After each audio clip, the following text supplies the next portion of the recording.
Guys, I am S3D, and this is going to be a review on the Bandai Gunpla High-Grade Universal Sentry HGUC 144 scale Delta Plus. So this is well, different version of the Delta Gundam. So anyway, this one here is this kit was released in 2010, made in Japan. And let's go ahead and take a look at the box. So here we have the side of the box, talk about the Delta Plus. Here we have the side of the box, and then here we have over here the transformation gimmick. Yeah, it's another parts warmer. There we go. The retail price in Japan is 2,200 yen, and it's recommended for ages 8 plus because if you're importing this from Japan, yeah, that's the age rating for high-grade universal sentry. Like I said, Bluefin, if you watch my video, Bluefin just slapped their ages 15 plus stickers on a lot of their products. It's like the same sticker for everything. It's really ridiculous. You have a product that's clearly labeled by the manufacturer as ages 8 plus, and they put the 15 plus. And then you also have Storm collectible action figures, which is recommended for ages 17 plus, and they throw on the ages 15 plus sticker on there. So no, Bluefin doesn't manufacture anything. They're just a distributor. So yeah, even though they're owned by Bandai, it doesn't make a lot of sense, but whatever. Anyway, we have lousy full stickers right here. This is total junk, so forget about that. We have the instruction manual. Now the instruction manual is there's some issues with the way this kit is built. That's because of the leg gimmick. So let me show you guys the leg gimmick here. Okay, so supposedly, yeah, this flap, when you're building it, you have to stick it behind the kit itself, behind this little flap thing.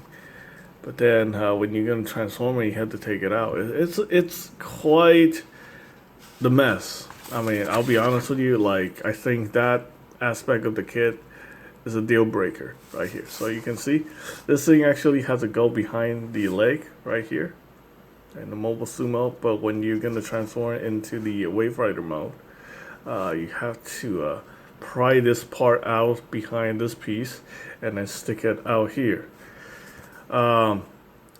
Honestly, that is a really dumb design, and that's what I don't like about this kit. But everything else is pretty good.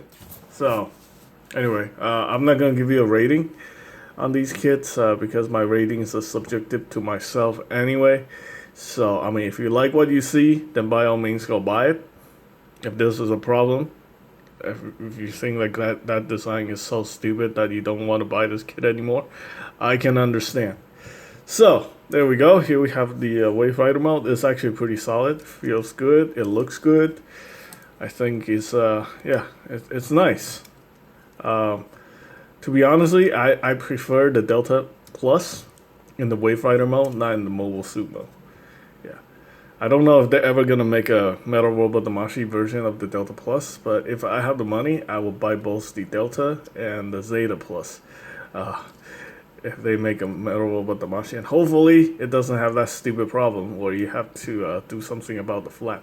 But even as a model kit, you know, for like a $25 to $30 model kit, this is completely acceptable. This is not bad at all, other than the foil stickers and the bad design right there.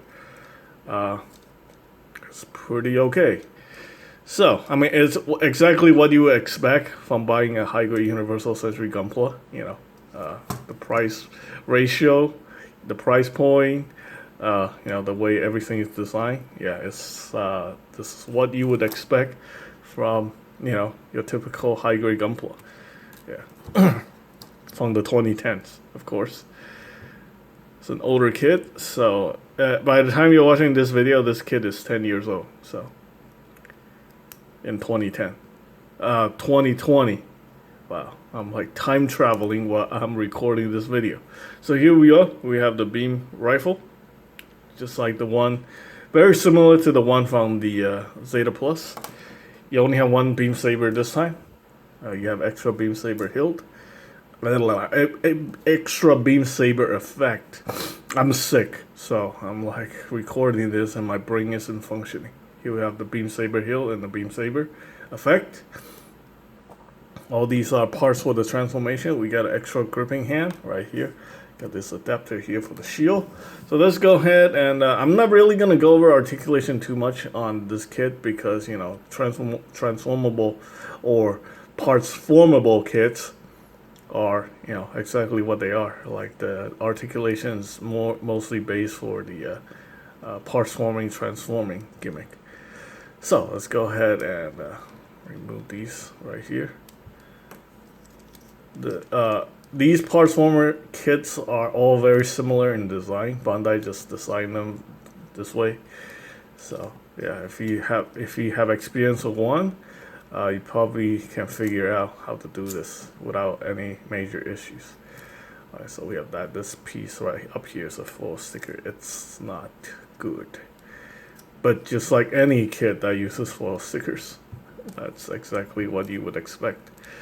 Alright, so you pull out the flap right here. Actually, no, let's go ahead and get the legs out first.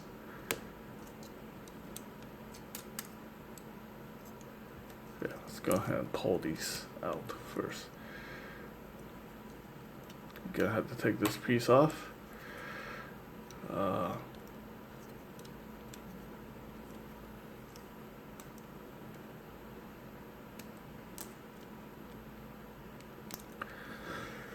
Should I? Let me get the wings out then.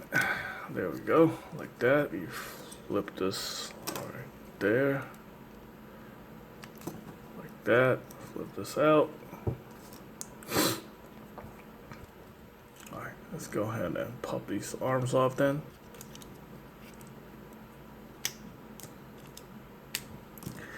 I guess we'll be doing the legs last, almost last.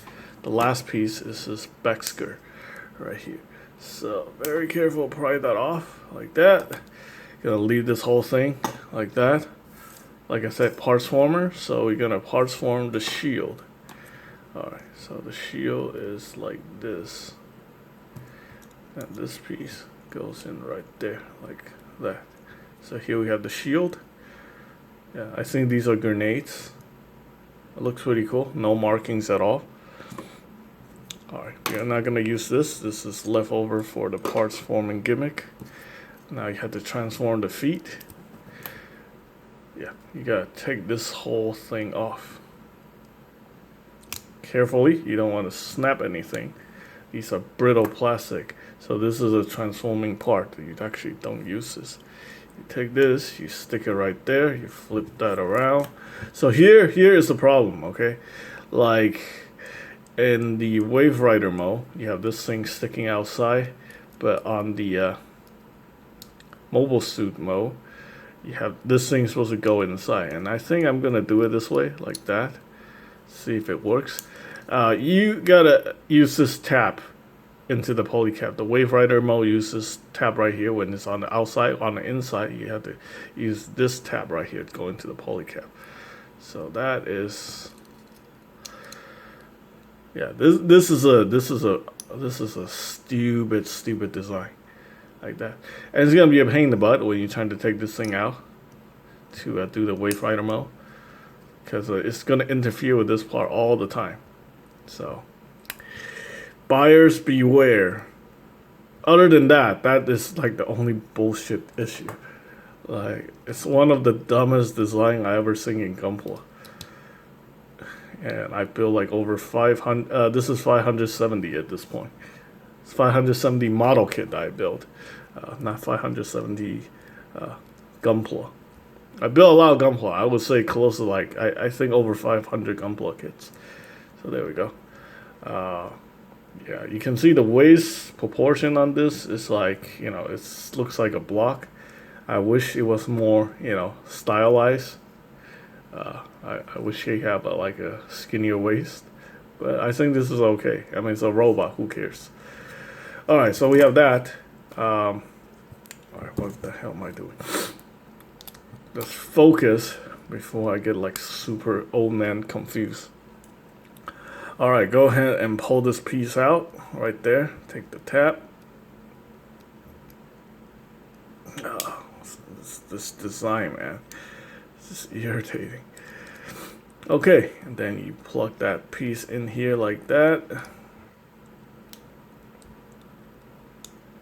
Yeah, again, like I said, it interferes with that piece right there.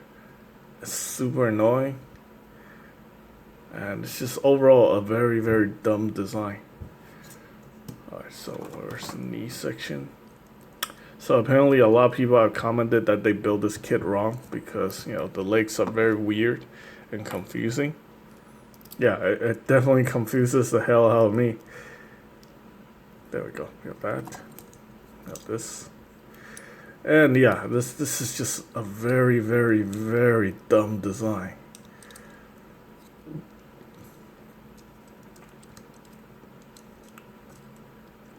If I had to say something, this is probably like the worst design. One of the worst, if not the worst design ever. So yeah, it's just straight up ridiculous. Who came up with this design? Whoever came up with this design is probably not working at Bandai anymore because it's terrible. Okay. Alright. I have this piece. It goes right there. This piece goes right here, like that. And then slide this in here, like so. Clear the legs. And there we go. Take this piece. Take this piece. It's coming together now. I guess once you get them in there somehow, they're not coming off. So at least that's that. But the design fundamentally is still the dumbest thing I have ever seen. Alright, so you rotate out. We have the groove right here, just like the Delta Plus, just like the Zeta Plus. You slide that in right there. Pretty cool. Push that in here, like that. Wings goes on here like that. Pretty cool. And then we do this for this arm right here. Rotate this, slide this in like so. Pop the arm in here.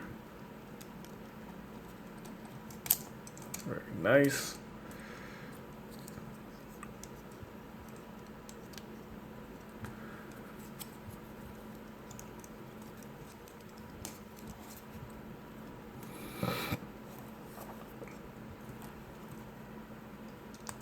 Alright, so here we go. Pop this in here. Couple of things to point out. Single jointed elbow, obviously, because it's an old kit. No shoulder butterfly gimmick. And no ab crunch. This is technically a double jointed knee, so that's good. But yeah. And these things like to come off for some reason. Even though I push these in, like very carefully. Push this in like that. Alright, so you have the beam rifle. If you don't want to use the beam saber. It looks a lot cooler using the beam rifle anyway. Of course, looks like there's some color inaccuracies that you have to paint to get it to, you know. The head does look really good. It's a very nice take on the HGUC. You have the options of using the red sticker, the clear silver sticker, or the blue sticker. I went with the blue because, you know, I think like blue just look a lot better because it's different. Alright, and that is pretty much it for this review for the high-grade Universal Century Delta Gundam. Hope you guys find the information helpful. Thanks for watching.